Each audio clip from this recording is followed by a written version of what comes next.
All right, I'm gonna go with Carl. Okay. See ya. Hey, Carl, how's it going? Going pretty well. Yourself? Good. Good. Here for another exciting round of Ashes. This one not as pivotal as the last They one. both still have the shot to make top cut. So there's some stakes. Yeah, just not like champion of the AL stakes. Oh, right, yeah. But Yeah. I am going to bring up deck lists here while they're shuffling. So this is Leo versus Odette. Hello, everyone. It's in chat. Please say hi.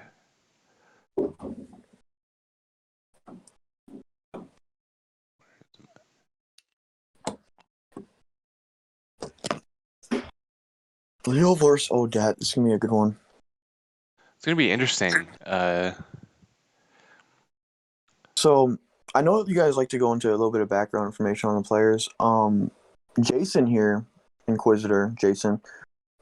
He's actually won the AIL 2. So season 2 he was the winner of. So he's a pretty strong player. Yeah, I don't think that I'm familiar with him from anything. Obviously, besides just this.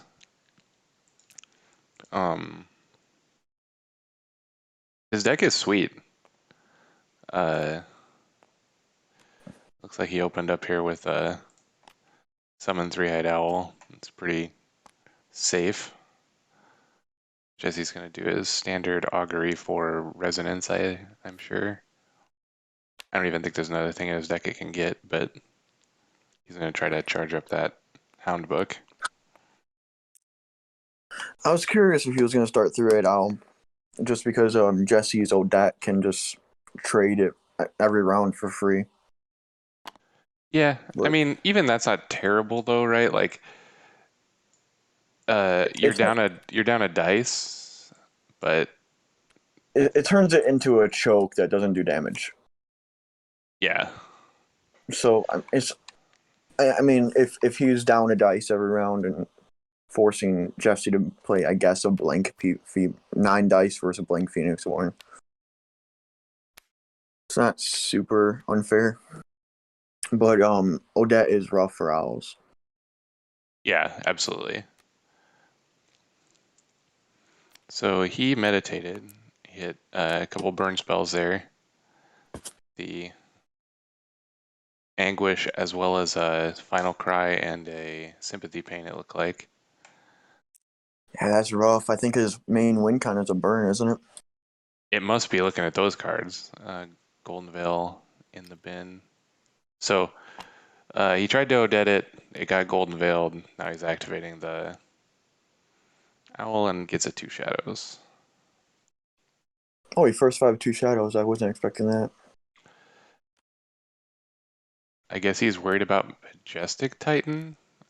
There's not a lot in this pile that looks like 2 shadows are very good against. Yeah, I guess Majestic Titan isn't a bad thing to worry about if you're worried about it, refreshing round 1. Right.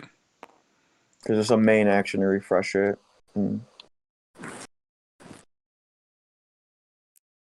But it's a so-so hit for memory drain. Yeah, I don't think that like of the first 5 cards, that's like not very pivotal to his plan. Okay, so here's an open memories, which his deck has a bunch of stuff in it, like a bunch of random one-ofs, but it might be for the second owl book. His pile only has 2.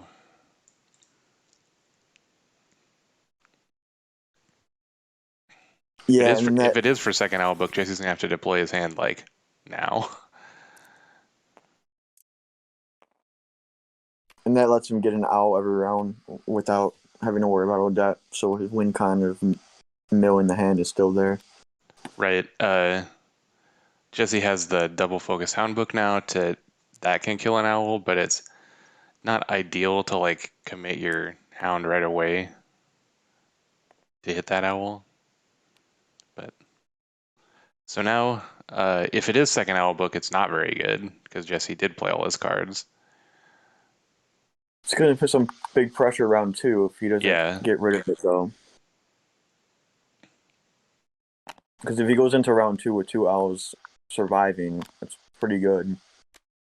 yeah. That seems unlikely to me with the Hound book up because I'm looking at his pile, and I would guess that his last 2 cards in hand are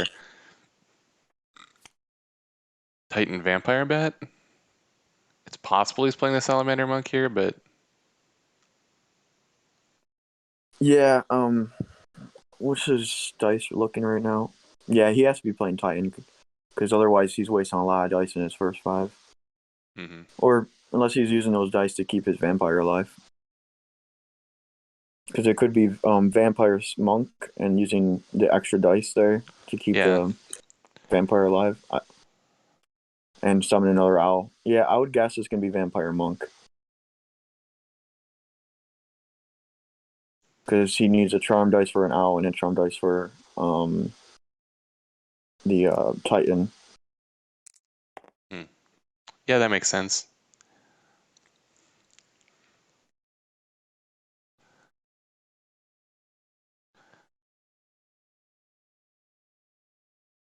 And that also leaves him with a Glowfinch to make.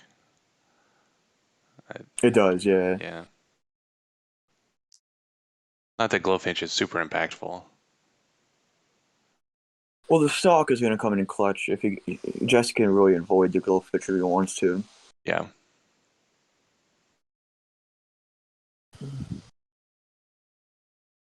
His Hound options are going to be pretty rough if it is Salamander Monk and Right. Salamander Monk and Bat both have Vampire. good ways. They essentially like built-in dodge the Hound. Yeah, I mean, so I would think he would want to get rid of both of the owls going into the next round, but we'll see.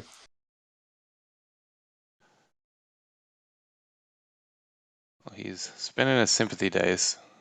Yeah, there's a Glowfinch. Glowfinch, a card that got hit very hard by the Nerf hammer in Reborn. Losing Decoy was rough, Yeah. Decoy was but a very cool ability. Last Request 2 is pretty good. It does speed up the mill, so it used to be Last Request 1, but Right. and there used to be some jank decks that would use that magic regeneration to just unexhaust it and attack a bunch of times.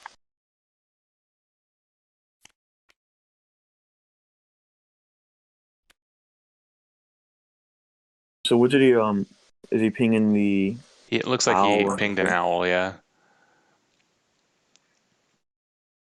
I think that was a bit early for the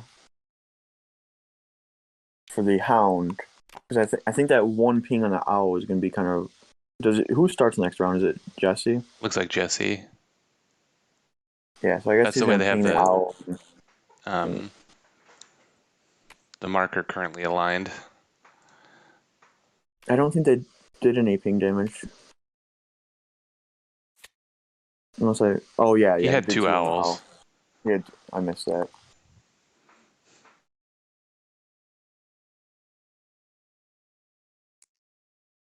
Yeah, so that was a smart call. Then he could stalk the other owl and go into the next round not having to worry about losing his hand. Yeah. Hound is an interesting card for sure. Has some interesting artwork on it too.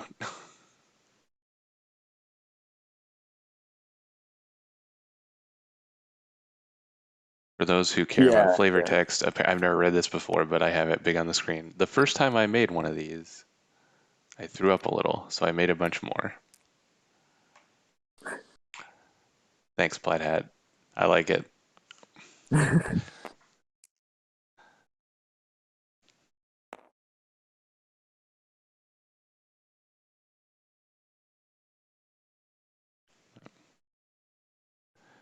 Yeah, he's gonna definitely stick a bat, like there's not.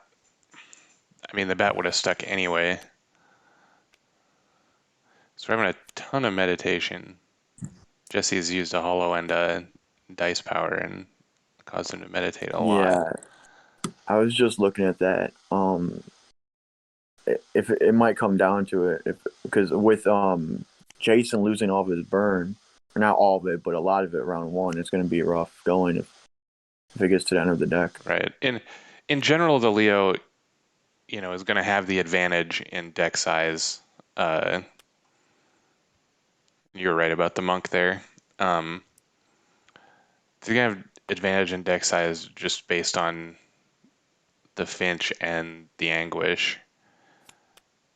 But unless you get way ahead, like Jesse keeping the pressure on the meditate, definitely makes his fatigue damage matter too. Okay, so monk comes in at the hollow, Odette blocks. It's going to be interesting seeing how Jesse plays this, whether he ignores the Finch and trying to just get him to the low deck size, or he really tries to go aggressive. So hollow's coming into the bat. I think you should just block with Leo here. He's spinning the die to keep the bat. Yeah. But then if Jesse wants to, he could stalk it. Right. Which, And then he'll be like fodder for the glowfinch, right? Oh, the glowfinch has 0 attacks, so it will survive. So Jesse didn't attack at all Jesse with didn't attack with the Hound. Hound. That Yeah, doesn't seem that's correct. a mistake. I'm not sure why he would do that. I guess he didn't want to trade it for bat, I guess. Did he? Oh, he guarded already. Yeah, he guarded to save the hollow. I think I would have traded for bat there. I think so too. Because he wouldn't have been able to recur it.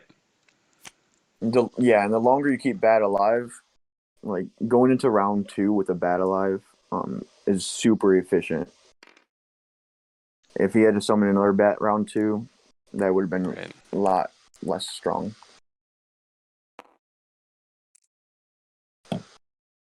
Yeah, we'll see how that plays I think out. he definitely needed to attack with the 3-1 there. It's not like you're getting any better value than that. Because the only guy that's like bigger dice than the bat is Majestic Titan, which isn't even in play, and it doesn't fight that good anyway. So and if we look minimum, he should have like he could have killed bat or owl, and he should have done one of those two. Yeah, and if we look at the top of the round, if somehow that Hound trades with the bat, he has to spend 2 dice. He has to spend 1 dice to keep the bat as opposed to 2. Right, to resummon it. To resummon it. So that just feels like an inefficient play. Maybe he's trying to just keep his life total and board presence up because he sees that he already lost a lot of burn. So he's trying to make it tough for him to burn him out and keep a wall. That would be my only guess. He got memory drained and discarded a particle shield.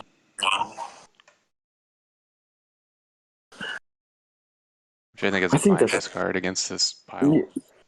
Yeah, without seeing Nature's Wrath or any AoE, it's not a bad discard.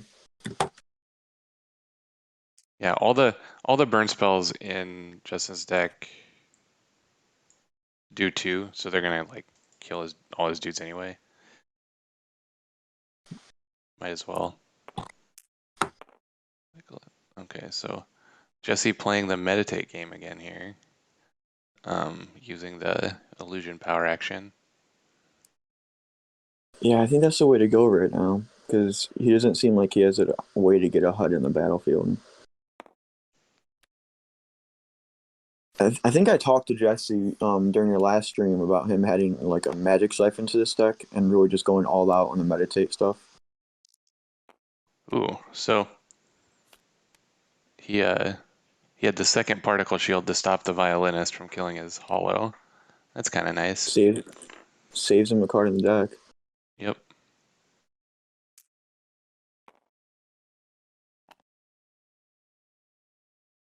Okay, summon Hound. Hound's going to be a nice 2-for-1 here. 3-for-1 kind of. So he shoots a bat. What,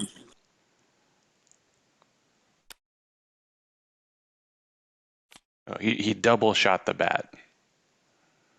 and he chose to spend just 1 die. Right. There you go. And Jesse lost his Hound book. From the meditate. How many is he running? Is it just 2? I think just 2, but I have the list up. Let me take a gander. 3. No, he has all 3, so you definitely don't need all 3. So he's not off the plan of double Hound.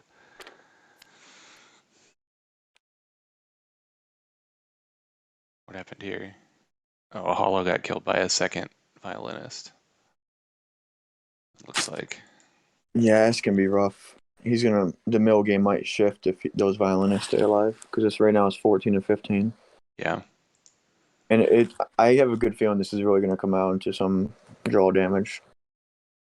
Yeah, and it definitely, like, at least this board position for sure, I think, highly favors the Leo. I think I would have pinged the Salamander monk rather than the vampire bat, just to start clogging his board, because I don't know how much board clear he has in his deck. Not much. Yeah. So we can start trying to clog his board with spirits and just keep those sticking around. So monk attacks violinist. I think that's fine. Violinist is an interesting card to me. It's like an Anchornaut that, if it survives, just annihilates your opponent. Yeah, the payoff This is is extreme very value. strong.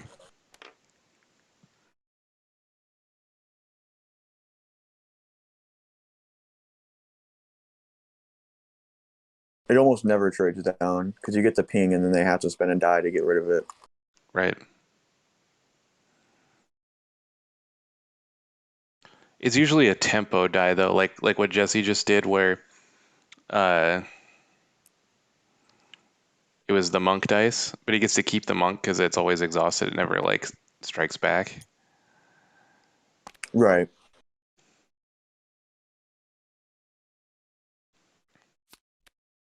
But it is a powerful card. Okay, so we I think have it's a summon 3 very IO. underplayed one, and he's going to just go straight to Odette. Doing it so fast, it's almost a reaction. Yeah, just fires that off real quick. Enter the fray. I think that's my favorite name for an ability. Oh yeah. She definitely got in there, like just shooting helpless birds out of the sky. Okay, he summons yet another owl. This is where we're getting to where you see what you were talking about. Because he left that first owl in play, the owls are really going to pressure him now because he can't get ahead of them. I guess he's got a couple Shadowhound attacks, but the Shadowhound's going to get eaten by the monks if he sends them now. I guess that's fine. He doesn't have a counter swing he has to worry about right now.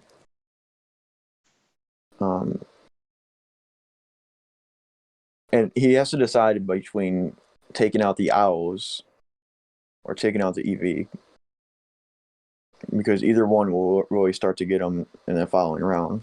Right. This is a very bad matchup for Sword of Virtue. Right. The Sword of Virtue is like always a trade down.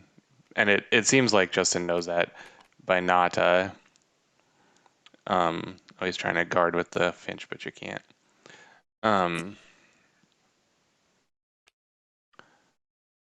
It's always a trade down except against Majestic Titan, and obviously he's not on the Majestic Titan plan against Jesse.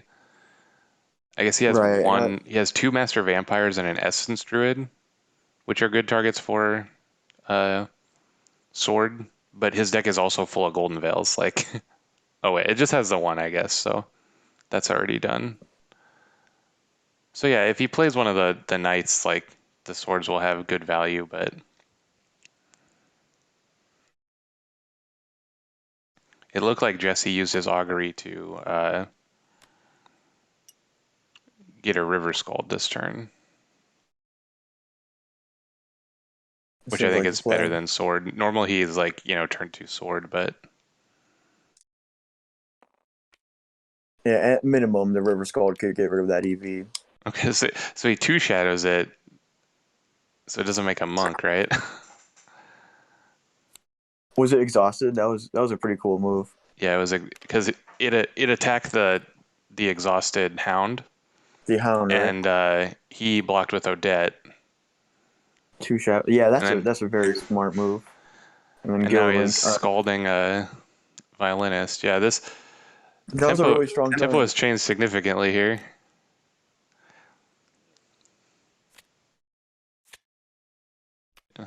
In the discard pile, the conjuration pile. Jason has a pretty massive dice advantage right now, so it could change pretty quickly again. We had some activity. Viking Freak followed me. Thank you so much, Viking Freak. We appreciate all the follows. Everybody that follows us, we don't deserve it, but we do appreciate it. If you're just joining us, this is round 5 action of the Shuffle Bus tournament. My co-host Jesse playing against what is his name in the Discord? Justin? Inquisitor? Inquisitor. Inquisitor 0684 playing Leo. And like you said at the beginning of the match, this game isn't meaningless. They definitely, the winner of this has a shot at top 8.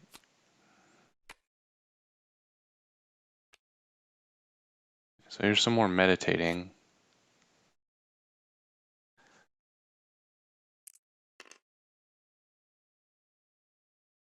Deck is interesting. It's got like 2 of Raptor Herder, 2 of Master Vampire, just like a couple, not the full set of, but a couple just of these different kinds of men. Really just a lot of good options. Yeah. So toolbox kind of deck. And it's kind Yeah. of like what we saw in the first 5 is where he brought Monk and Bat Swarm as good Hound counters, and he didn't bring Majestic Titan because it could just get sorted. Right. Which I think So is good play. And it it's is good to have. interesting that we didn't, to me, it's interesting that we didn't see the guilt link. Though maybe he had put Jesse on the Salamander Monk book. It seems like in general, if I guess since we have the deck list, if he like put Jesse on the Salamander Monk book, the guilt link isn't very good. But the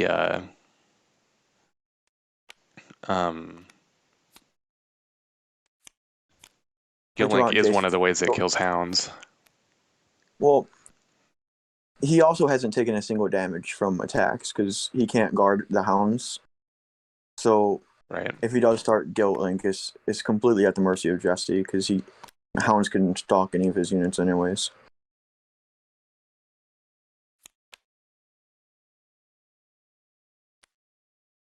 So Jesse attacked the owl with his skull that got blocked by the glowfinch. Monk comes into the exhausted hound. And he can still make a bat. He probably can't make a bat and play his last card, but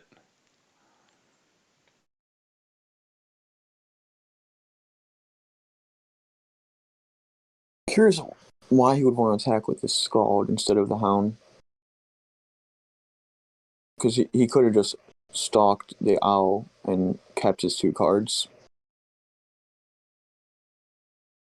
right. Maybe he wants to keep Conceal active.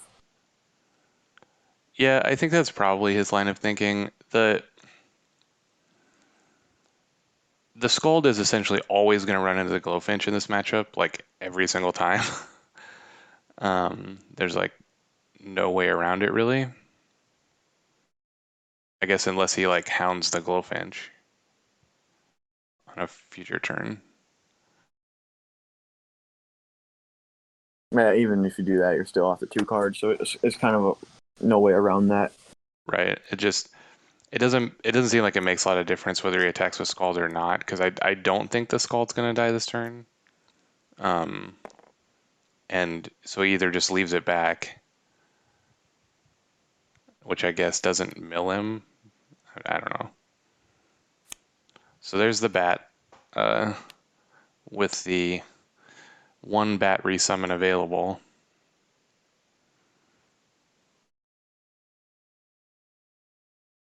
Just he has 1 basic dice, 1 sympathy dice on a basic side. I don't know what he's gonna do. I think he should attack Owl, but I would do the same. and just let the vampire eat his Hound. I think that's a fine trade. Okay, so instead of attacking with either of them, they both passed. This really does give Jason the upper hand here because Yeah. Owls. I mean, he's going to be behind on Owls here, Right. regardless of It's Odette's interesting ability. to me that they both passed. Like they both like valued their last guy. Like they just didn't want to trade a vampire or a Shadowhound. And I think that the vampire should have attacked probably, just because he had the resummon available and he didn't do anything with that dice. I don't know if I agree with that one because he could just guard with Odette and then Odette had already guarded in a round. oh, he already did. Yeah. Yeah, so I guess he could have took out that Hound and then resummoned it. Yeah, that definitely would have been a better move. I'm not sure why they didn't do that. He could have just had the Well, Hound for free. he can't attack Hound because of the Oh, because they're concealed. concealed. So he could have traded. That's I guess he could have traded Vampire Bat for River Skald, and that resummoned, wouldn't. and traded for the attack of the Shadowhound. Maybe that's not good. No, because either way, Jesse has the opportunity to either take out the exhausted bat that can't resummon, or the 3-eyed owl and put him behind an owl. Yeah. So that's So probably fine.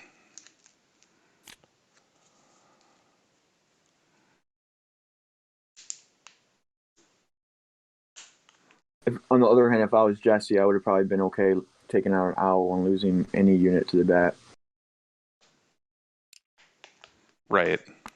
Yeah, I think that Jesse probably should have attacked Bat, or not Bat, Owl, and just let the Bat eat his Hound.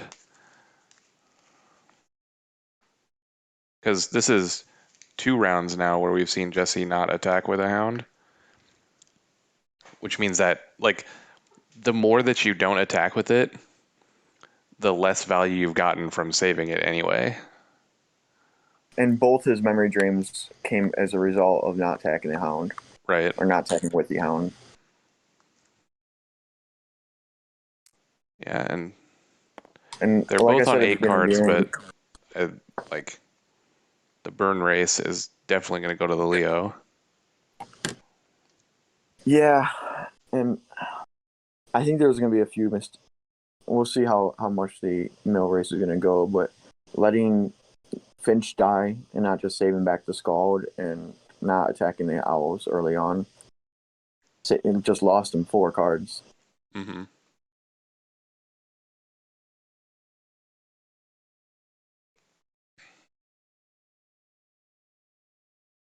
So we played an Anchornaut. What did it shoot? I didn't see.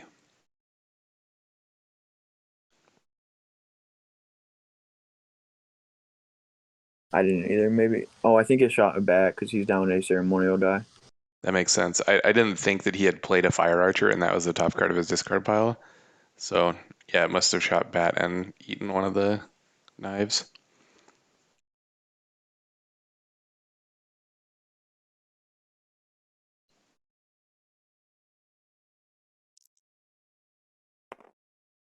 Okay.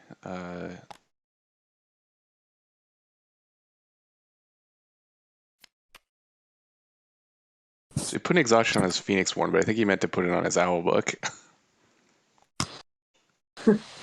Yeah. And there goes Odette taking out the owl. Now I'm gonna type in their chat here. What do I type? Oh, they figured it out. I didn't need to tell them. They're smart guys. Just not as smart as me and you, Carl. Yeah, I'll take that. All right, so first owl got Odetted, second owl got summoned. Sort of virtue the owl. Yeah, it's a weird position to be put in because you lose a sword either way. Right, at So least this way he doesn't, like, if you just discard to the owl, then you have to do something else later to deal with the owl. We don't know if Jesse has that time, but you don't want to have to sword an owl, but right. if you don't have any other immediate options, it's kind of what you have to Right. do. This is again just a long-term consequence of what we've been talking about the whole game, that extra owl sitting in play. Yeah, that's really coming to bite them.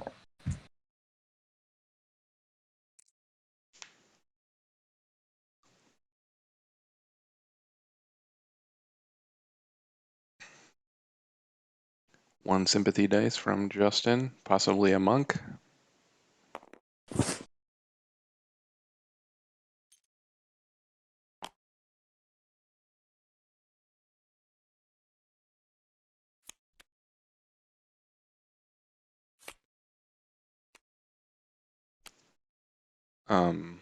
Yeah, there's a Salamander monk.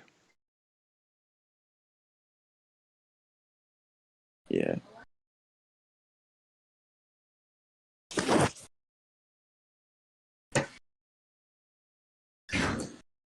So we're in a weird position here because it's so funny because the owl, or not the owl, the hound is so good against one toughness guys, but it's just like very bad against this board because like we talked about in round two, all his men kind of dodge the hound pings in their own way. I think I'll be okay taking out 2 monks because then you have if you could just leave spirits on the board, they're units that can't block and they're just gonna clog up 2 spots. Right. Yeah, and that was probably a missed opportunity earlier in the game, like you were talking about. Yeah, earlier instead of taking out the vampire bat, he could have took out a couple of or at least one monk and just had a spirit sitting around. Okay, so we summon a hound here. He kills the glowfinch, and one fires off at a vampire bat. Yeah, so I would have done both the monks and then Right. left him with Yeah. spirits. The He loses 2 killing the cards. glowfinch when his Leo is untapped is very bad for him winning in the milling race. I think that was a huge misplay, and I'm not sure if he could come back from that because he's already down to 8 cards in total to 11. And Jason probably still has a little bit of burn here and there left. Yeah, I haven't seen his entire discard pile. We know he hit one Sympathy Pain and one Final Cry. His deck has 2 Sympathy Pains, 3 Final Cries, and the 3 Anguishes. And I know one Anguish also got meditated. So it's possible he has a lot of burn left actually. So there's a meditate, discarding the guild link from hand to make a horse, which I assume will save this vampire bat from attacks.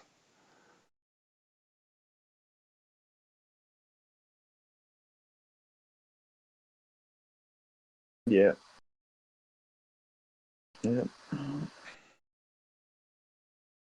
And he's showing.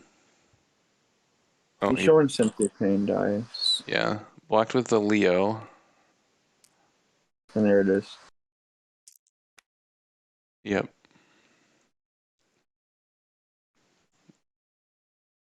And he's gonna kill the River Skald. Yeah, I think that's a good move because he actually has a group tactics swinging because he can swing with 3 units and get 3 attack bats right now. If he really wants to. This card has another ability, which I think is very funny. What card is that? Vampire Bat. You know, the ability you always think of on Vampire Bat is the Swarm ability, but you're right, it does get slightly bigger when it attacks as a swarm. 1 charm dice makes a Glowfinch. Yeah, this is going to be really hard for Jesse now. He could really get that swing in and risk minimal damage back with the Glowfinch protecting him. Yeah, I mean, honestly, Justin probably doesn't have to attack at all. Like, we're at a juncture now where you can... I'm sorry if I've been saying his name wrong the whole time, but... I just called you that one time.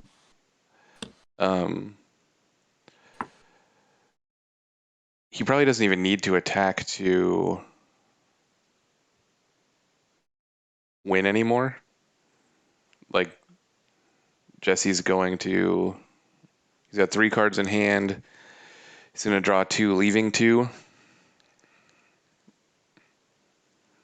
Yeah, I think that's really it. I don't see any way out of this. Jason could probably just sit back and do nothing, like you said. Yeah, you can just, like, sit on his guys now and wait. And he still has room for another owl.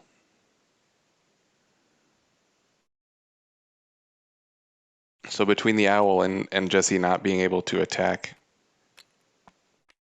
there's a second Hound book.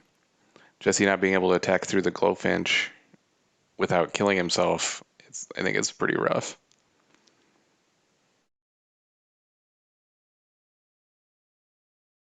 I'm not even sure if I would have played that Hound book. I mean, it's a very minor thing, but that does draw you more cards.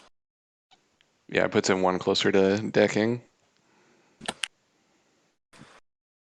I mean, I think that in this state, if the game got to this state, I would play the second Hound book because it's potentially like a way that you actually like get the board pretty clear and attack. Like from here, how do you win? Almost 0%. Second Hound book at least gives you a power move to get in there, I suppose. Yeah, I guess that's true.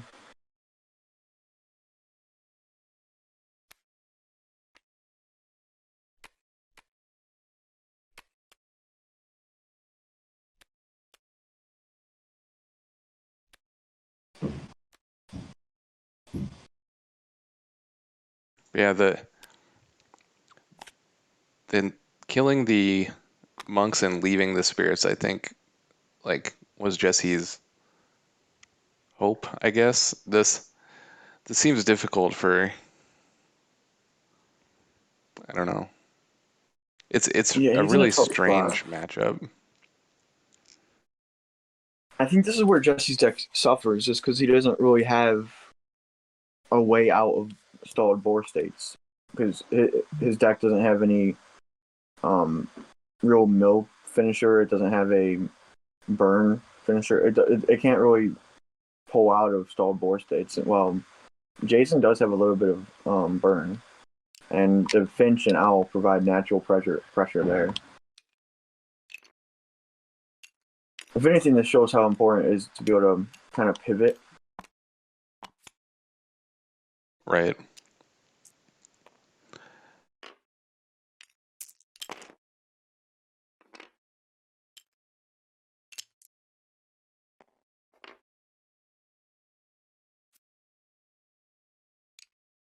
So now Jesse's down on 1 card in his pile.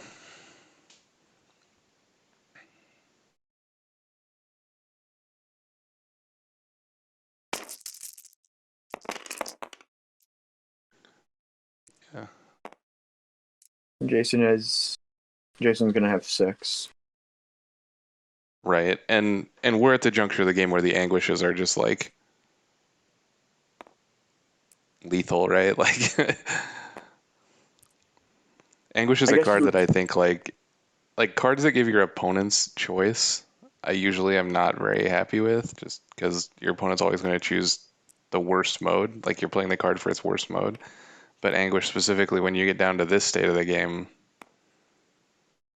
uh, you don't really get to pick the modes that are good for you. It just does what it does. I'm also not as high on English either. I think it's a mid-tier unique, but it's not horrible. And I guess right now the only good choice for him is to lose dice, and losing dice is not really a good choice. Right.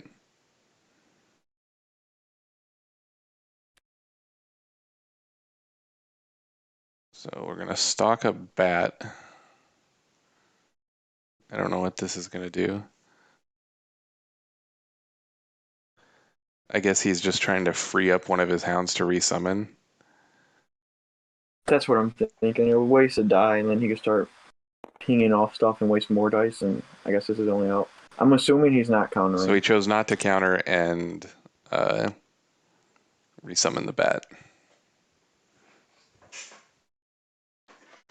This is another reason why those hounds should have attacked in the earlier rounds. Just like this one hound over here has been in play like the whole game and just done nothing.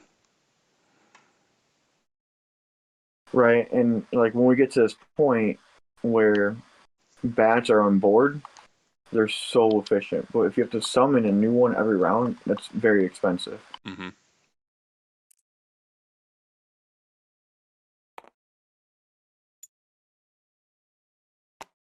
And here comes owls. Yeah, unless he trades his men off, this is his only owl. Oh, but it just Jesse snap He would Odette's have it. to. Yep. Yeah. The next one, I'm assuming he's going to either lose a card or have to stalk it, or probably sword. I'm assuming he has a sword left. He drew a card with the horse side action.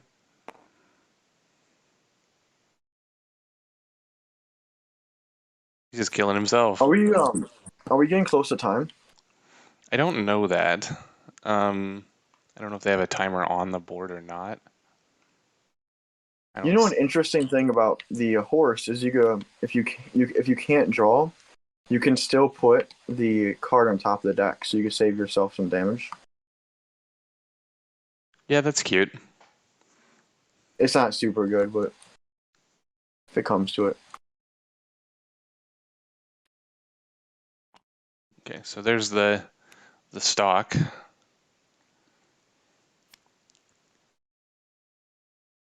Yeah, I guess this is actually the horse was actually good because putting the card in his hand when he goes to 6 doesn't make any difference between his hand and his deck, but it can't get milled by the glowfinch now.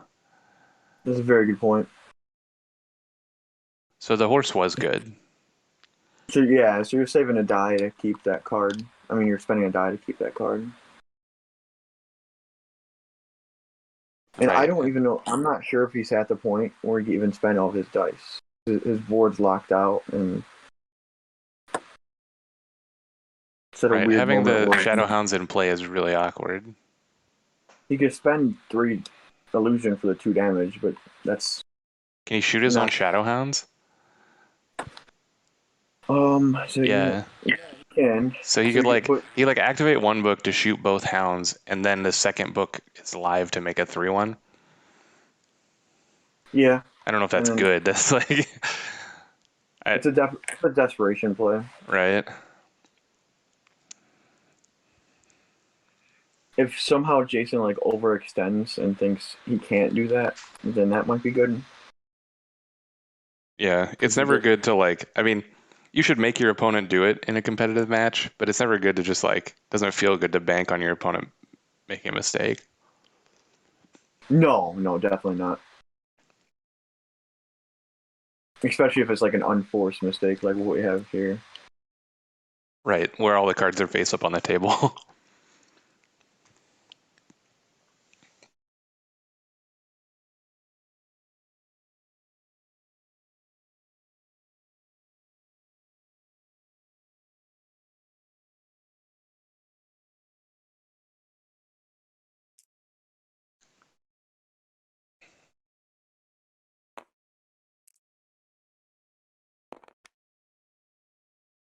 Yeah, there's the Anguish. For those of you that don't know, this is a card that just like gives your opponent some random choices. Right, you have to either lose a card or take 2 damage, and then you also either have to lose 2 dice or take 2 damage.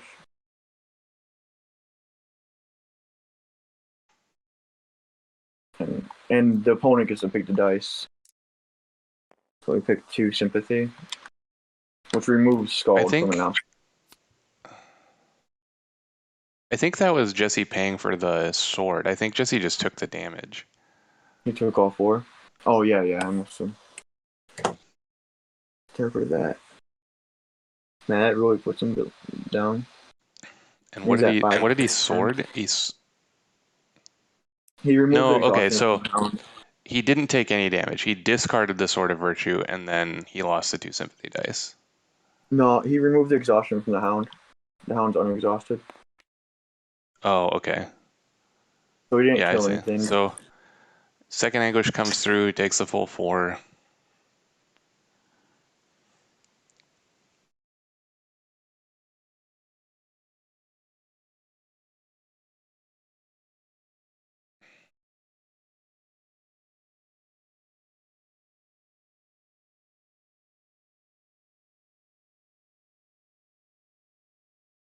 I really like this Jack Jason has, though.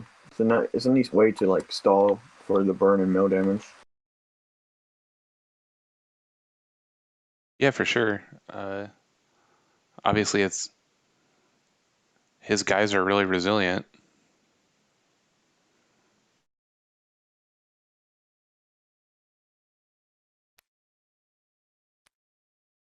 What is this, an Ancestor Spirit book? Yeah. I don't know what that's gonna do. He can't make a unit.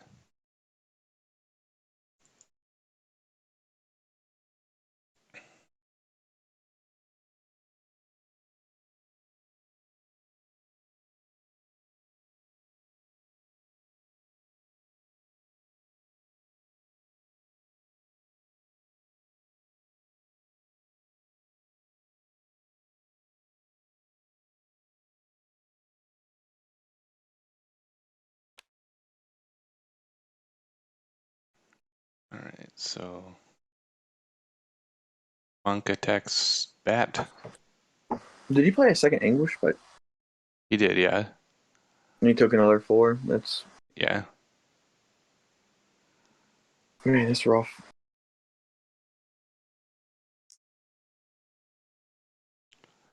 I guess Jesse wanted to protect his like Hound book activation, but I'm not sure that's gonna be enough.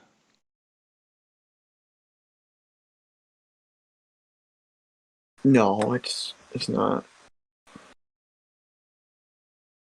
Because even if you are able to summon another Hound, it's not going to do a whole lot. It's not going to get through that wall. Right. He still has a double Bat resummon up.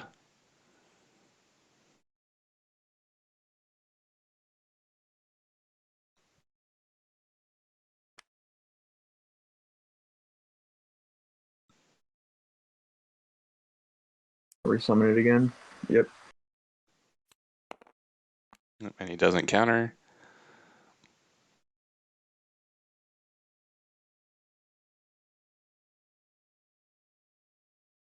And it looks I wonder like, if he's going to go for the swing, the crew yeah, tactic. he's like counting up the damage if he attacks here. He could do 2 damage. But then the thing is, if he blocks a Bat, he could just resummon it because he has to counter unless he blocks it with an Anchornaut. Right.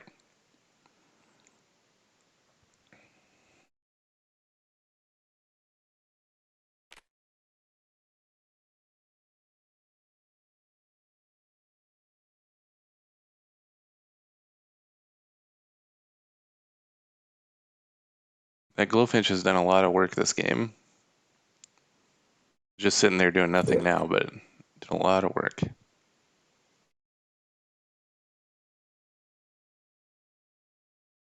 Yeah, he's going to be able to resummon that Bat. Right. So he's going to get in for 2. He's going to resummon Bat and then presumably get in for another 2 with the bat he resummons. Jesse might have a unit to play, but playing a unit also does a damage to him, so Yeah, it's a bunch of lose-lose situations from here on out.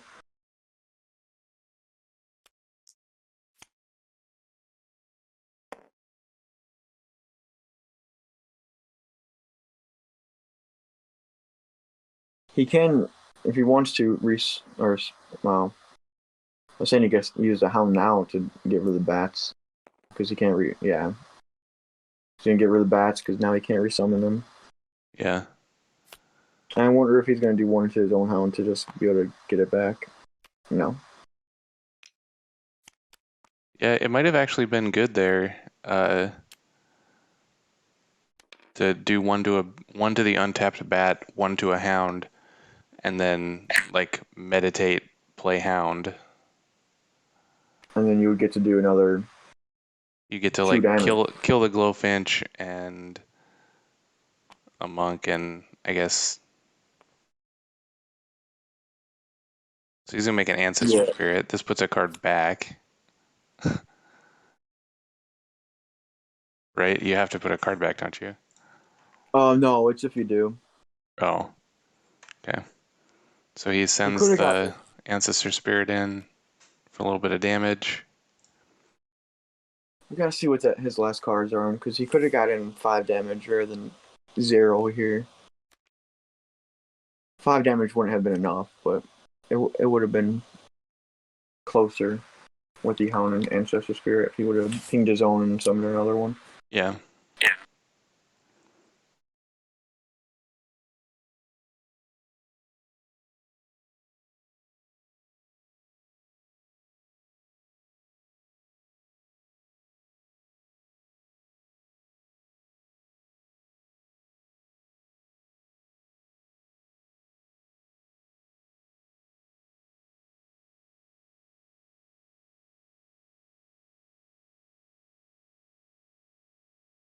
Jason looking at his discard pile. Looks like Jesse passes.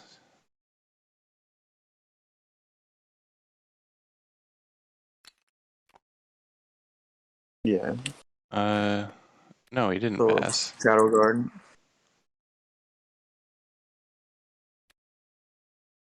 3 damage.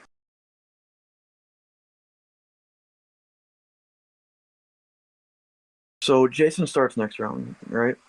Yes. Yeah. So he has a big advantage here, but he could just summon a Finch and summon any other unit, and then the advantage is gone.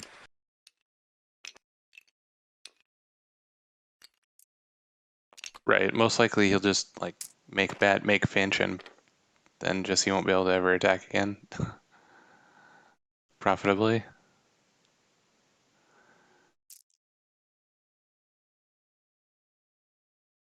So both the Sympathy Pains are gone.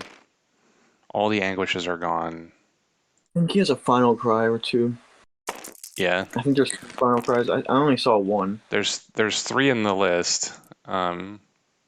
He meditated 1 early game, so I Right. think he has a Final Cry. I So also haven't seen any of the redirects, but they may have gone by. I think he could just probably end it with a Final Cry and then recur a Flash Archer if he wants to do it that way. Yeah. I've lost a lot of games to Ceremonial Dice Flash Archer. Yeah, it's a handy closer right there in your discard pile. Ceremonial Dice Power is busted.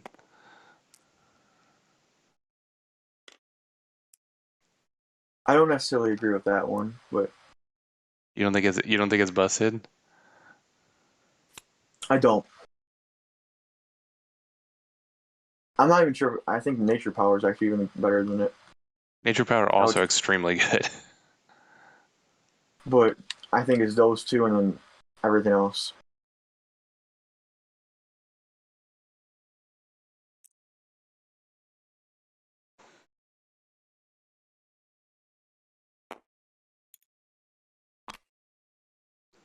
So like we I don't know said, what your there's the definition Finch. of fuck is. But yep, there's Finch and then Then looks like two double Ceremonial. Ceremonial. Crimson Bomber? No. Or Yeah. he doesn't have Crimson Bomber, does he? Or Rising Horde. Rising Horde. That's a weird play. Yeah, I don't know. Because It essentially just needed to be a body. It didn't matter what it was. But that takes him out of the recur play Fire Archer. oh, that's true. Because whether he has Sympathy Pain or Final Cry, he could have got a Fire Archer on demand. He might have one in hand though. He might have a Fire Archer or Sympathy Pain. He does or have something 3 Fire Archons list. There's no Sympathy Pains left. There are Final Cries left, we think. Oh right, he has 2 Sympathy Pain, and we saw them both, right? Yeah. One got meditated and one got played. It killed a Skald in round 3 or 4.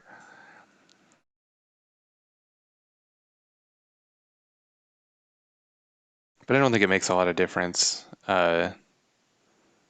He's just playing like really conservative because the Rising Horde puts like extra blockers in play, kind of. Yeah, I mean, ultimately, either way, he can't. I don't think he can lose. It's just how fast can he win. Mm.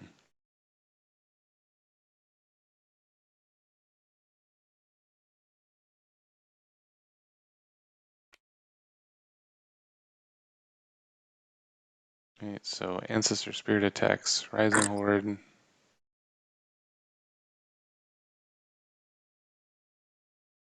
Assuming no counter.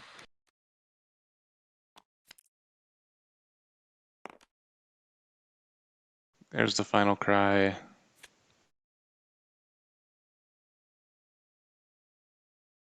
Yeah, that makes less sense why he would play Rising Horde. Right, because But if he had just spent a Sympathy or a Charm to make an Owl or a Monk, then he would have up this turn exactly Ceremonial Power and Flash Archer dice. right, and he would still. I mean, he could still use a Final Cry at some point to get that 2. He would have 3 damage right there. Right, because that Final Cry would still happen. He would just have to find a way to med for a second Ceremonial Power at some point. But yeah. I mean, he's got books to sack. He's got cards in hand. He's got cards in his pile. Like,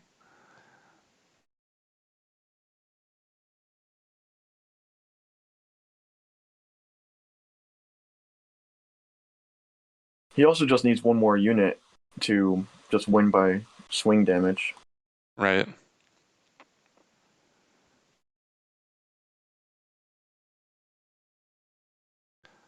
I mean, it's possible Jesse has the Shadow Guard to block, and then he won't die to the full swing, but that's not going to win him the game either.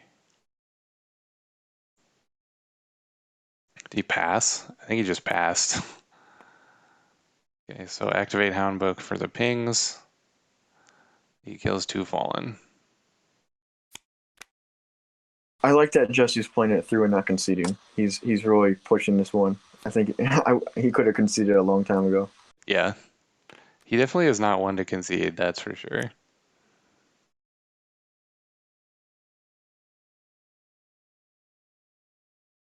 I mean, I guess you never know what kind of possible misplays your opponent makes. So, yeah. I'm not sure that at this juncture Jason could kill himself if he tried. I guess he could like right. he could, even if he meditated his entire pile and his entire hand, Jesse would still die. Yeah, there's no way he could lose. Yeah.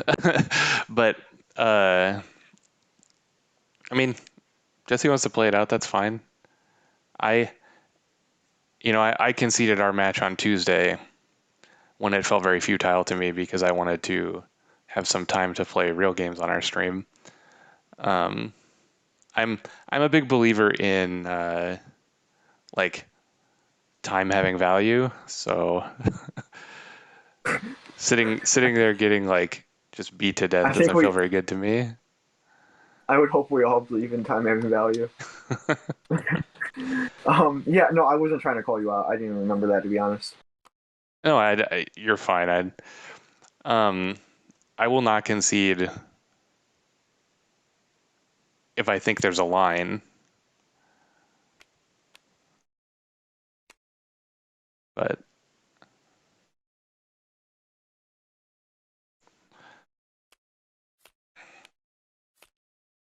I am going to be interested in what he has to say about like wasting all those front attacks. And seeing if there's any line of like what his line of thought there were. yeah. Well, we'll get to hear it pretty soon.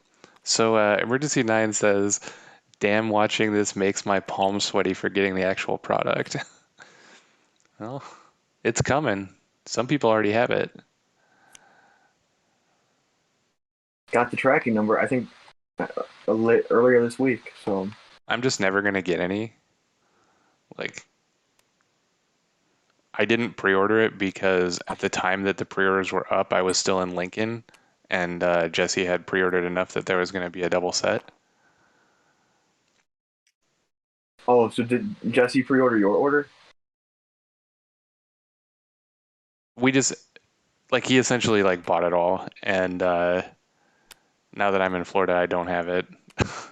But I don't know if he's getting the full double set because he had the original Ashes set, so he just got the upgrade kit. I don't know. We'll see what happens. I'm hoping that I'll be able to finagle one somewhere because I would like to play webcam games. I think it feels better to play anyway. I do like the feel of cards better, but I never played a webcam game personally. You know, we did it all the time for Transformers after the Transformers game died. And it works really good. It really does. As long as like people have the setup. And the setup isn't that hard. You just have to have like Discord and an app on your phone that's free and like the ability to have your phone and another screen connected to the internet at the same time so you can view your opponent's board. But I mean, obviously Jesse and I both have extra cameras and a big streaming setup and stuff, so it's easy for us to say that when it may not be easy for everyone. The community has the feedback has been generally that they want to keep playing on TTS, so that's what we're going to do for these tournaments until the community says otherwise, because we want the most people to be excited to play in our tournaments. Shaft's refreshing the UPS tracking updates like a madman. Yep. I'm excited, but I currently don't have anyone to play with, so until things open a little bit back up. So Right. soon. Well, you're officially on the team now, so if you can get some kind of stream thing set up, we'll play webcam games. For sure, that sounds fun. I got to get a setup there. I still got to learn how to record my games. Jesse was gonna show me this weekend. Yeah, OBS is an easy program. It's really good. I downloaded it. I just figured it out. Emergency 9, this is, God, I don't know who made this mod. This is the one that Chaos? Jesse and what, Carl? I think it was Chaos something. If I Chaos Monkey? I think so. If I'm not sure. I don't want to give the wrong person credit. Right. Well, Jesse will be back on very shortly here. Emergency 9, and we can ask him because he knows them, and I don't like how big the table is on this one, but all the stuff is here. It has like the dice roller and the deck spawner and all this cool stuff. So, and the mat looks really good. They put a lot of time and energy into this TTS mod, and it is high quality. Just Cam says Chaos Theory made it, so credit to them. Any tips on OBS? I'm not a master of it. I've only started streaming myself through OBS recently in like the last month or so because Jesse usually hosts all the streams. The biggest thing that I would say that got me moving forward was if you go to the view menu, there's a thing that says docs, and there's like a bunch of docs you can put on, and a large number of them are very useful. You can get your Twitch activity feed, you can get your stream information, you can get the chat, everything. So I would play with those to start. But there's also just tons and tons and tons of video tutorials online for setting up and using OBS that I would check out.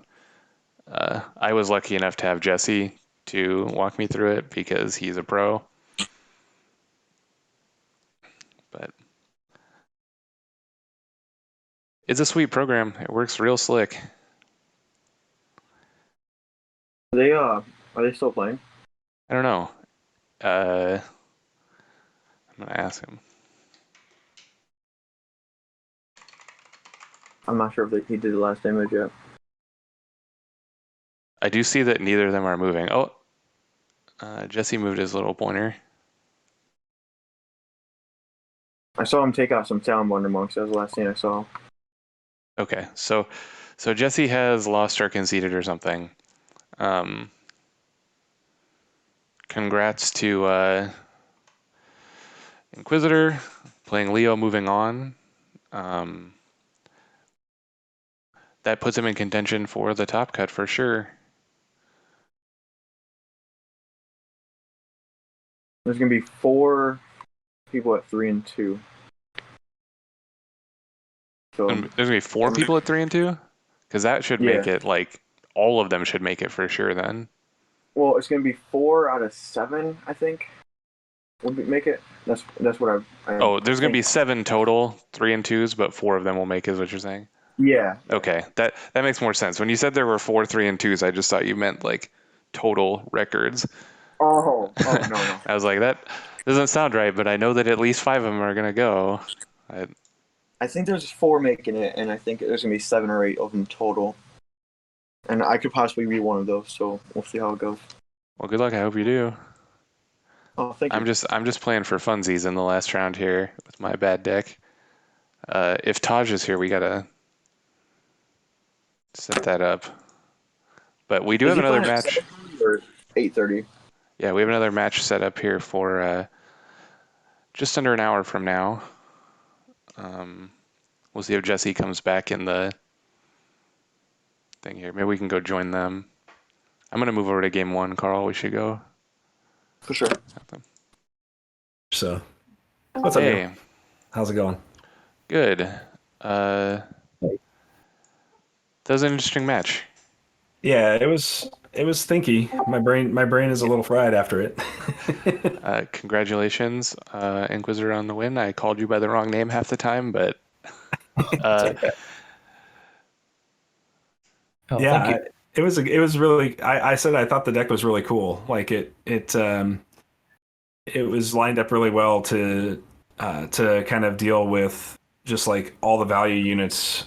You know, like Shadowhound's really good at fighting value units when maybe they're a single value unit. But it was cute that like even though he had a bunch of 1 life guys, they were just very resistant to Hound. Yeah, it's like dodge the pings in one way or another. Yeah, it was just I just figured if I kept him spending dice, I would maybe be able to turn the corner. And there was a couple of moments where I thought I was going to make the turn and just couldn't. I just didn't have the gas to make the turn. So it was just really well played. I mean, there was no openings for me to get around the line of defenses. So and I just knew the owl was going to be how he was winning the game. So I just had to be focused on killing owls. Yeah, it is really frustrating to try and play owls versus Odette. That was another reason why I had to go OML, because if I just had 1 owl book, I'd get maybe 1 memory drain off and then never again. Yeah. No, I think it made a lot of sense. I like looking at it. I just didn't make that call. I just like I was telling Inquisitor, I thought he was gonna jump into a Majestic Titan. Because a resummable Majestic Titan does eventually get around my swords if we go into a long game, so that was where I thought he was headed, because if I remember right, the Titan can't be blocked by any of my units because it's based on gigantic. River Skald get in front of it, I believe. Yeah. So I was like, it's got gigantic, not. That's why I was more concerned about the Titan, and so I first 5 to 2 shadows over a sword in this matchup because I wanted just a more efficient removal tool for the first Titan attack. And yeah, I mean, 2 shadows was just really had very little meaning. I guess it was kind of cute. It did a good job of eating the first memory drain. Yeah. Well, and then I used a second one on a Salamander monk after it got exhausted, which kept the spirit off the board. So that was kind of a reasonable exchange there. But yeah, no, it was just is what it is. I just don't think I had the resources or the tools to eventually get past it. It goes back to probably Carl and I were talking about this now that my tournament is over. Like this deck probably would just benefit from 3 magic siphons. And that way, having to hard pay for multiple hounds in a turn is really difficult on 6 dice. Yeah, I do a pretty good job of it most of the time. It's kind of funny how 6 dice turns into, like, usually you get 1 or 2 basics, so it's not terrible. It's just like a pseudo way. We were talking about this on commentary as well, that it's just like a pseudo way to kind of keep up or break serve in the stalled board states. Just by forcing rotation once in a while. Yeah. That's another thing I noticed is that without Guilt Link, you have a really hard time unclogging your battlefield. Yeah. And that's not a good position to be in against a control deck if a control deck actually has a higher battlefield than you. Yep. No, and that's true. That is true. That was actually something I ran into. I think is it Stefanos? He was running the Remia mill in this event, and that was a long, drawn out, incredibly boring game, but still very thinky and tactical in the same sense. And that was an issue I ran into, was he never attacked me, so I was never able to really cycle units effectively myself. Well, I've sat through. I mean, I played this deck a number of times now, and beyond just the tournament, but I've had a Guilt Link in the deck, and I've just never found a matchup where I felt like I needed it, and this might be the first matchup where I should have had it. And I did pitch it to Skald early, and I kind of kicked myself after I did it too, because I was like, well, you're just never going to attack me. So like I was, hard casting Shadow Guard. Like I don't think I've ever hard cast Shadow Guard in this deck. But I mean, there's going to be those kinds of matchups when you get into tournaments, and that's important to note. So yeah, I think there's a couple of things that, like, end of the day, I'd probably make changes on. I thought you might Guilt Link me, like with all of the efficiency units. Like Guilt Link is really good against me with all of your efficiency units. So I was a little like, okay, if you're going to Guilt Link me, that's going to clear up my board too. And then that never happened either. So I was thinking about Guilt Link, but then I'm like, I feel like I can realistically defend pretty much every attack that you throw at me in one way or another. So I wasn't feeling like I was going to be taking much battlefield damage. Mm-hmm. I think it just says I have to go figure out how to go into a third color in this deck and be nature and just play Mist Typhoons, because that's been kind of my bane, is just like when I get into these really wide board states, like I don't have a really good way to break those board states down, and so then like I'm trading hounds into 2/1s or 1/1s, and that's just nature is good because that gives you Mist Typhoon as well as Nature's Wrath. I personally like Ceremonial because that gives you access to burn, ally recursion, and sack effects. So yeah, this deck doesn't have a ton of allies though. It's only got 9 total. I guess the Anchornauts are in there too, but yeah. I mean, bringing back Skald's probably decent, but that's about the only thing I'd want to recur. I don't think I'd really be hard to want to recur Anchornauts or Hollows very frequently. Yeah. So that would justify putting 1 Raptor Herder in the deck. Yeah. I had a Raptor Herder in the original like testing of this deck, and I ran into a very similar problem where like I just end up with a hatchling on the board that can't really do anything because it's hard to put 3 units together to attack consistently. So, and the hatchling just would never die if my opponent never attacked into me the way I wanted it to. So it just I ended up cutting it because it's just too small of a battlefield, I feel like, for Herder.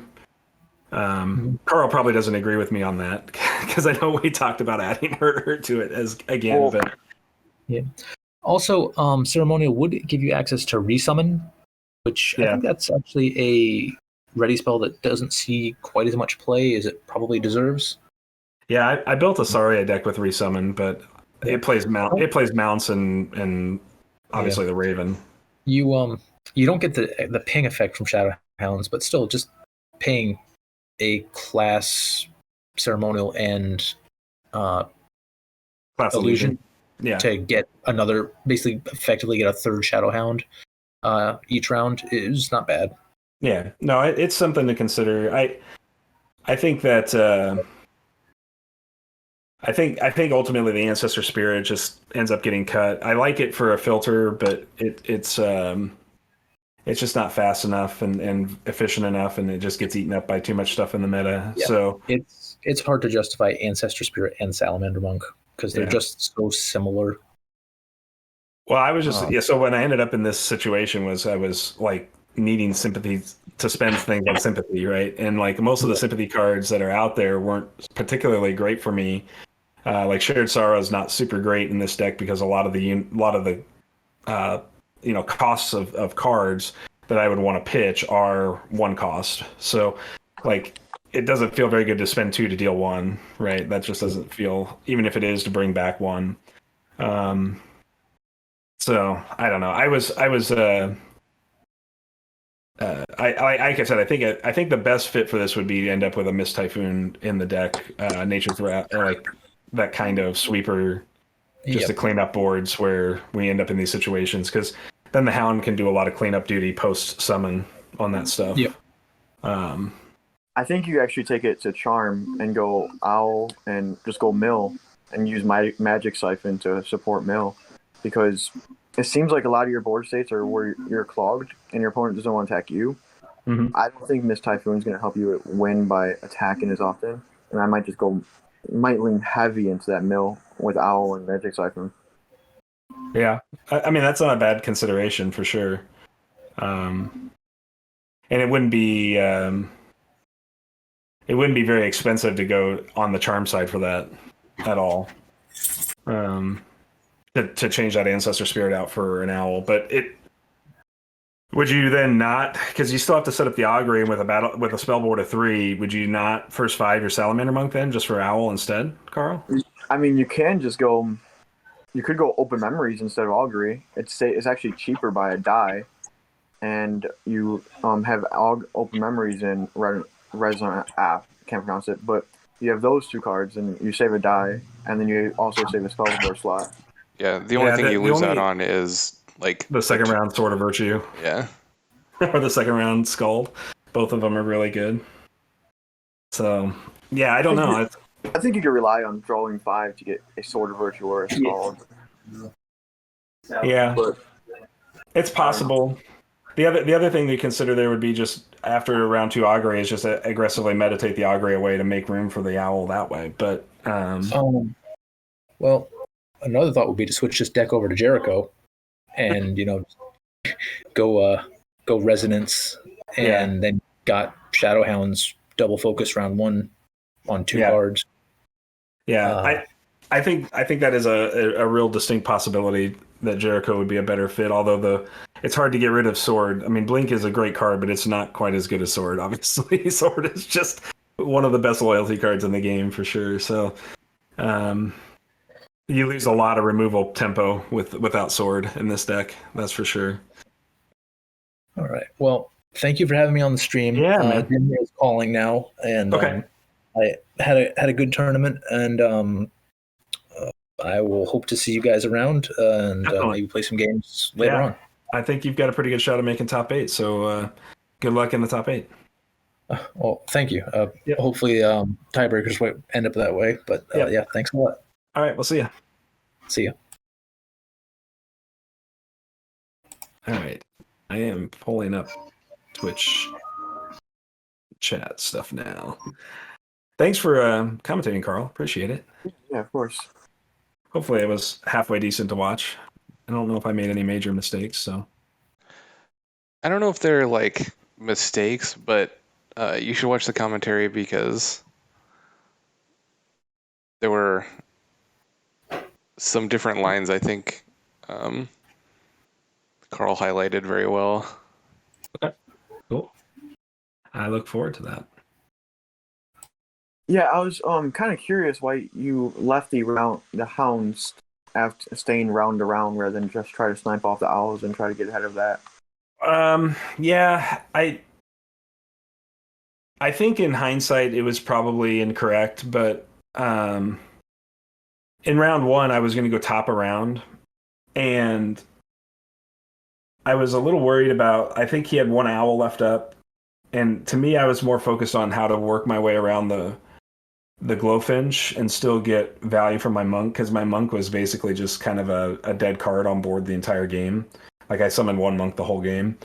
And then it made me just wish I had an Ancestor Spirit instead, because it just fights into his board that much better. But I was also then just really like, Vampire Bat Swarm puts a lot of pressure on how to deal with them, and so I was trying to get into a favorable dice situation where I can use the Hound to get rid of a swarm, and then use Hound Ping to pressure the next swarm that comes out, or whatever, and just kind of keep spending his dice through my dice. And I do that for 3 dice, right, essentially. But it's I don't know. I mean, at the end of the day, it's a good question. It's probably it was definitely debated whether I should have attacked that last owl round 1 for sure. The other point I made a few times was there was a few points where you pinged off the vampire or the finch, and I thought there was a way you could have pinged off the salamander monks and left 2 spirits for half the game where you couldn't do anything, and basically reduce his battlefield to 4, and that might have given an opportunity. I think that's a really good point. I think that it's one of those things where I considered it a couple of different times. I just was worried that I would lose so much tempo on if he puts a 3rd swarm out. Like, I didn't know how I was going to get past 3 swarms. You know what I mean? Like, because he can put 3 swarms out, and then they're basically like, he never has to cast them again. And I'm never sure I can actually flip the board back to 1 swarm or 2 swarm. And 1 swarm or 2 swarm is really bad for my hounds in a lot of ways. So, it's a good point. I think you're correct in that if I would have just kept making spirits and then left the spirits alone, I would have been we'd have been trading, but he probably races me better at that point, just in spirits. Maybe. Yeah, I think that's very possible, but I think that was really your line of victory, if there was one, because they can't block, and the way your deck's set up, the only way you could win is through getting swing damage in. Yeah. So other than that, I mean, it was a really rough matchup because you didn't have really good options of ping, so you had to really play that almost perfectly. Even if you did, you probably would have lost. Yeah, it's interesting because, like, all of those units are really good options to get pinged, but all of those units together are really hard for a couple of hounds to overcome, right? So, in most of the matchups, like, I kind of built this deck with Vampire Bat Swarm in mind after the AIL Top Cut match I played, where I just got annihilated by Vampire Bat Swarm. And I was like, well, the Hound does a good job of at least forcing the Vampire Bats to cost more. And, it can potentially turn a corner that way. But it still goes back to, I think the deck just is better if it has nature in it and has the ability to pressure pressure those bats in different ways. And unfortunately, like, Leo's really good with Glowfinch, right? Like, that Glowfinch in this matchup was just money throughout the whole matchup, because I couldn't leave it alone because I couldn't use my non-stalking units to then to take control of his board, right? And so, the best unit to trade into that is Salamander Monk, and he was just taking Salamander Monk pings on the face all day because I could only get, that's just the way it was going to be. So again, I think end of the day, once my battlefield is full, it limits my options substantially. And this was another round where, like, what we talked about offline was, like, if I play Anchornaut, like, Anchornaut just ends up filling a battlefield slot that, like, it gets stuck there, and I don't have a way to get it out. And it makes me want to go down to a single Anchornaut in the deck. It just doesn't feel like it's ultimately necessary to have more than one in this deck. So, but yeah, it's an interesting. It was an interesting puzzle, and I don't think I played it perfectly by any stretch, but I also don't think there was much else I could do with just that much efficiency and dice efficiency units when you talk about Vampire Bat Swarm and Salamander Monk. But I do agree with you. Like, if I just make a bunch of Monk Spirits and leave them alone, it is potentially possible I get more value out of my sort of blocking units that can't stalk that way, in protecting Odette's life. Yeah, it's really hard to say for sure. I'm not saying you misplayed it, but that's just a different way, right? It's hard to say for sure if it would have worked. It's really interesting because he has three Ceremonial and 3 Sympathy, and in almost every round that he rolled those, he ended up with the ability to essentially resummon bats 4 times. And that's all he's really doing with those dice, like, except for the one round where he played Risen Horde, and I felt pretty good about, like, if Risen Horde got played, because I knew he had the one of Risen Horde, and I hadn't seen it yet, and I didn't see it in the discard pile. But unfortunately, at that particular state, I just there was just no way around it for me. Like, I needed to get the board unclogged ultimately, and I just feel like if that other Salamander Monk was just an Ancestor Spirit, if I just started Ancestor Spirit this game instead, like, I would have had. At least I'd have been pressuring the Phoenixborn just a little bit more when he chose not to, to not let to force the Leo to tank. I just felt like I would have been a little bit more pressury with 2 Ancestor Spirits on the board in general. This would have been one of those few games. Ancestor Spirit would have been a better call. Yeah, just because of the 2 attack, he has to make a real decision. Otherwise, I can potentially just hit him for, as the rounds get on. Like, I could be sitting in a place where I have 2 or 3 Ancestor Spirits, and I can just send them ad nauseum into boards. And if he chooses not to counter and just let Leo tank those hits, I'm at least putting pressure on his life through that exchange. So, but yeah, the Hound round 1, leaving it up. I think I left it up twice, and both of those times it was because I was going to go first the next round, and he still had dice, so I was kind of like, do I commit my board and then just take whatever he sends my way, or do I hold my board and pass? And, like, his deck is just really good at, like, basically out actioning me, essentially, right? Because it's got all these free actions with make units off of unit death, and that's always going to be a good way to be. Like, so yeah, I don't know. I probably should have just been a little more let him take out my units and keep my board open. But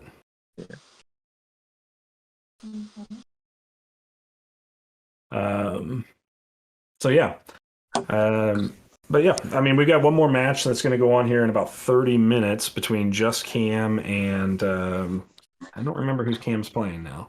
Let's go take a look here. I think it's Taj.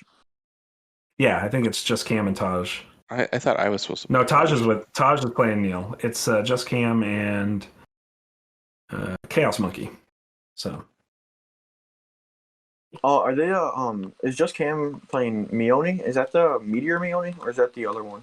The Strengthen Mione. Just Cam is playing Mione.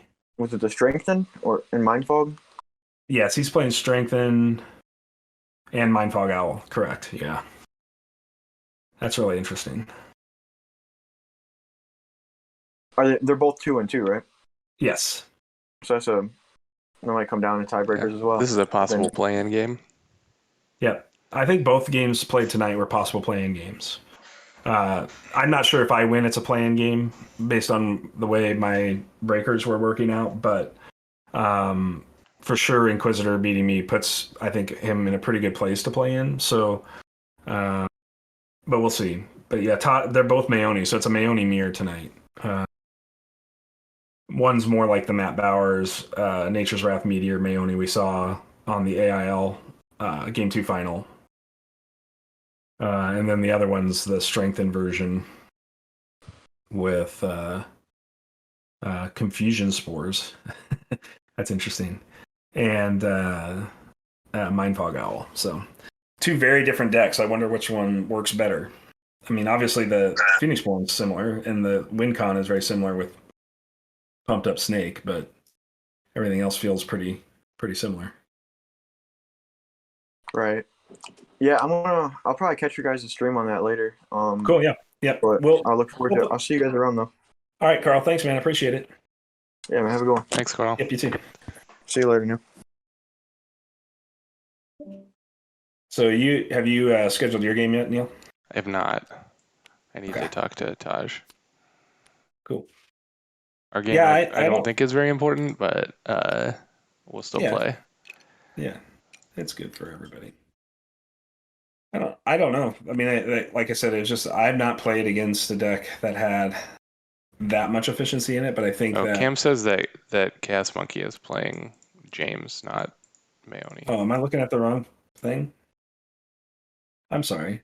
Taj is the other Maoni. I'm on my bad. Yeah, he's the one that's playing me. Yeah. Chaos Monkey is playing a James. Looks like pretty much like a ally toolbox type. Isn't this the one that you played against? I didn't. No, I played Philly Cheese. Oh, His James deck, which is very similar, except Philly Cheese had the Ceresource mounts. Doesn't look like there's any Ceresource mounts in Chaos Monkeys. I suppose I could Ceresource just look mounts. at the deck. I know. I'm looking at it though. So actually, Chaos Monkeys is a fallen deck. But I wonder, that seems like a pretty good matchup for Cam. With Cam, well, maybe not. Nature's Wrath is good. Yeah, that's gonna be a tough. I mean, Gilder does a lot of work against fallen stuff, but tough. This might be a tough matchup for Cam. Just looking at things. So I do like Fallen. I think that I'm surprised Fallen were as underplayed as they were, and then ultimately I think they're kind of difficult to play. So, at the end of the day, I think they're one of those things where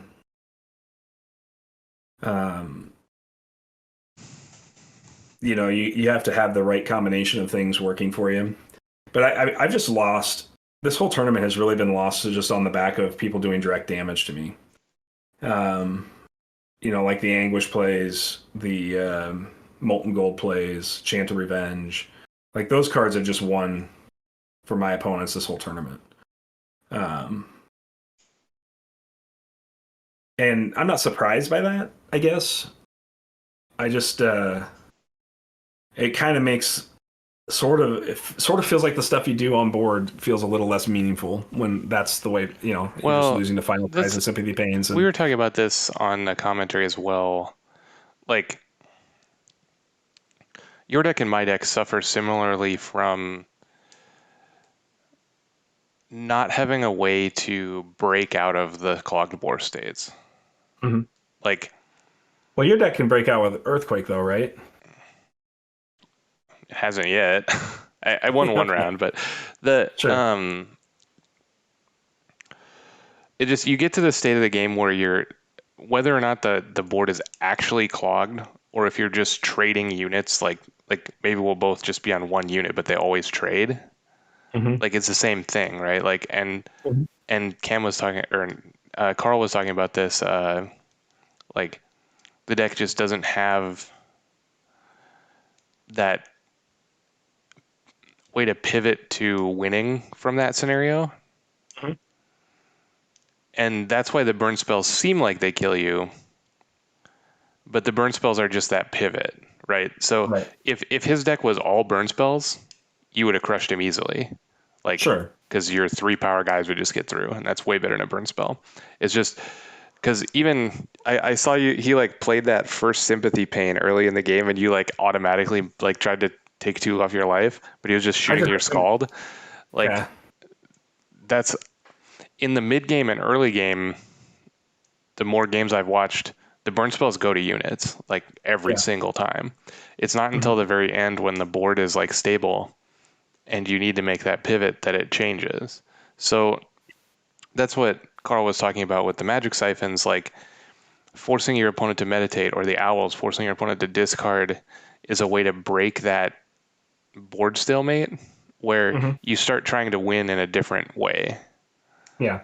And it doesn't have to be burn. It can be mill. It can be like make your guys unblockable, whatever.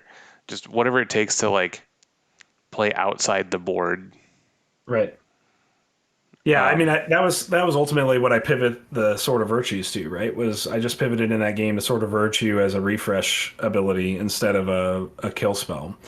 But it's just not enough, right? It's not enough tempo to just bring back your 3-1 with stock in that kind of where your opponent's just got like a million ways to right. The way that game turned out, you really needed to attack with your. There were 2 times when you didn't attack with your 3-1. Yeah. It was round 1, and then I think round 3.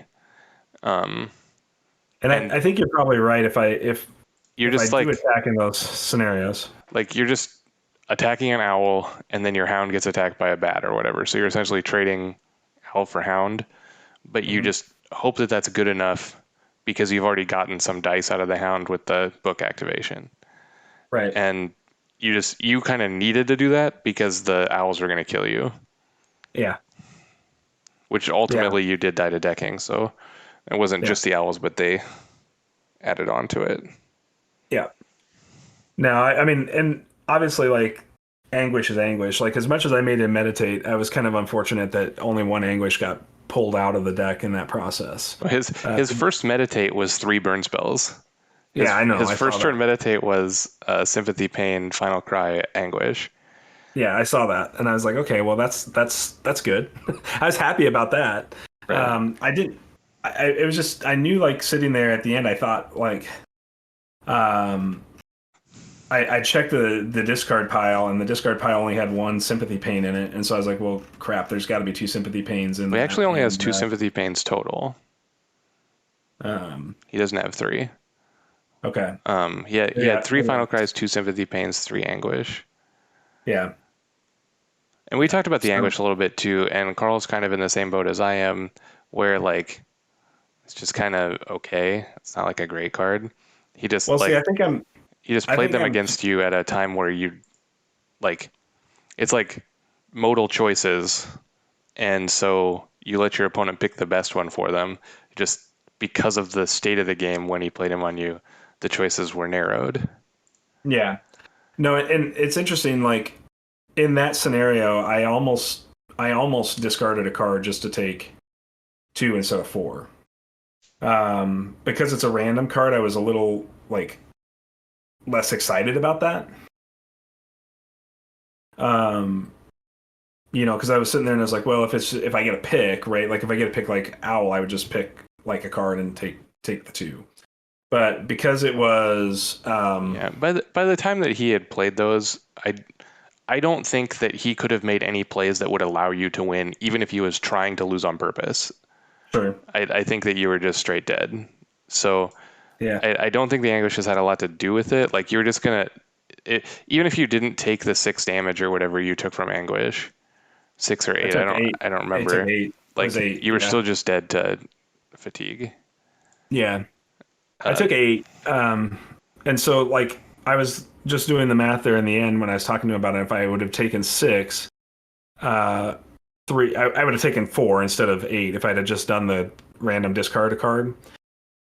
Now, whether or not that we get to that state, I'm down 2 cards. I would have been fatigued by 1 in the previous round instead of by 2. Yeah. Anyways, the way it worked out is a situation where I mean it's basically impossible to know for sure how it had worked out, but the one important thing in my mind with it is that I would have had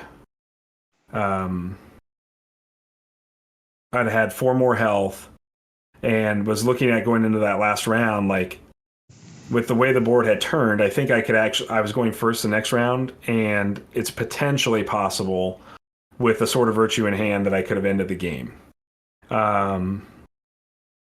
It depends on what he plays, but again, I was a million miles from it. I was just trying to figure out how I was going to get through.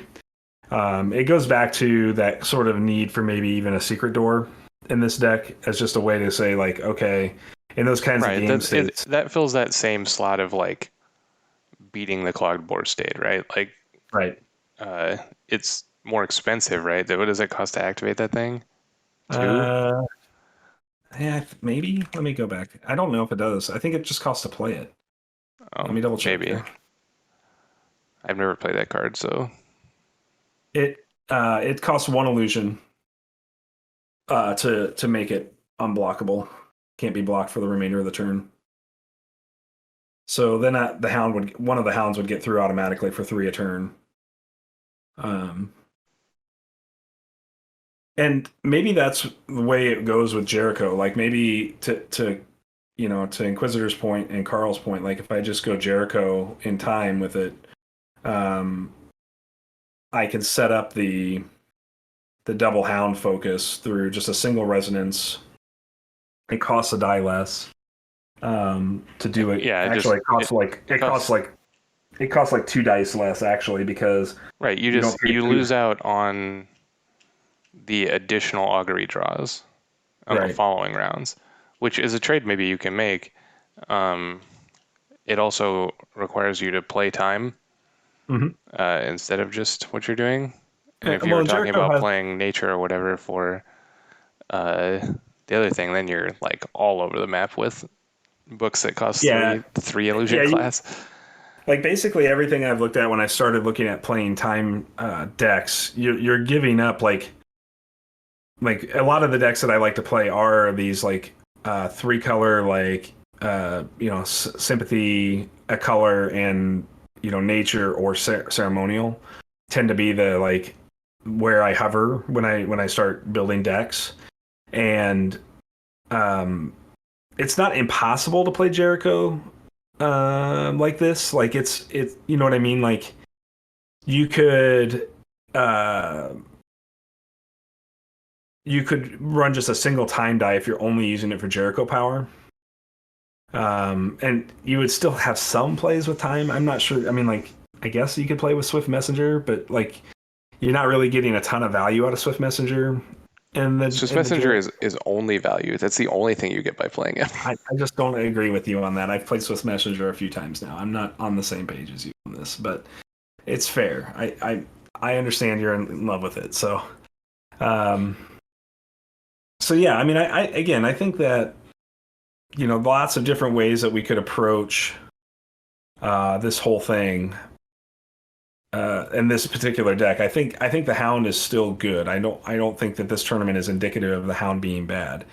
I think that the deck needed a couple more answers or play arounds to get to the finish line, and there's a variety of different ways you could do that.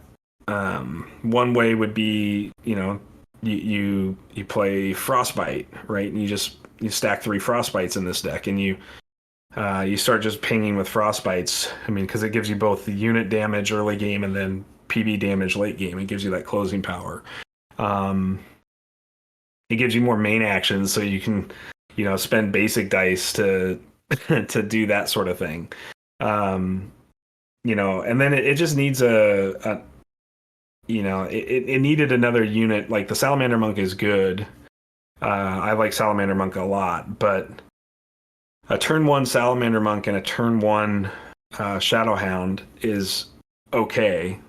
You're gonna be, you're sort of playing behind the curve right out of the gate round 1 against many decks, and then you have to kind of claw your way back in and turn the corner like any control deck would do.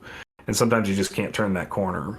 And yeah, I think that's one area where I'd like to see if it's possible to do something different with it. But whether that's Raptor Herd or whether that's Magic Siphon and Owl, I mean, there's again, those are all good suggestions.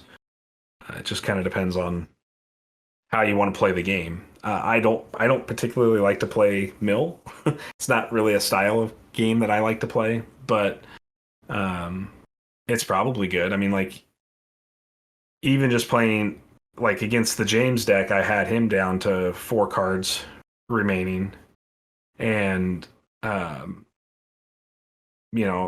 if I was playing any mill, it's a good chance that those 4 cards aren't there, right? So that's a consideration for sure. And I was surprised, like I'm kind of kicking myself for not seeing the Guilt Link play as a way to clean up my board, playing my own Guilt Link there. So, but I think Guilt Link only activates if it takes damage from attacks. Is that true? When your Phoenixborn takes damage, might be from an attack. That's what I was double checking here. A result of a unit's attack. See, that's just not. That didn't really happen in this game. You know what I mean? Like, most of my damage didn't come from attacks. Although, I mean, early on, he was using Salamander Monks to pressure my Phoenixborn block. But you blocked with Phoenixborn a few times, enough that like you would have a counter on your Guilt Link. Yeah. So it's interesting. It's just interesting. You might not have literally activated it every round that game, but I think that you would have had the option to activate it several times. Yeah.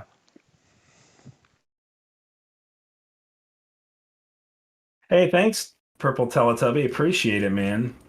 That's super awesome. Oh, we just got a new sub from Purple Teletubby. It's Purple Teletubby. That is so awesome, dude. Yeah, like, that's I great. can't even thank you enough for that. Like, that's just amazing. And we had a follow while you were playing too.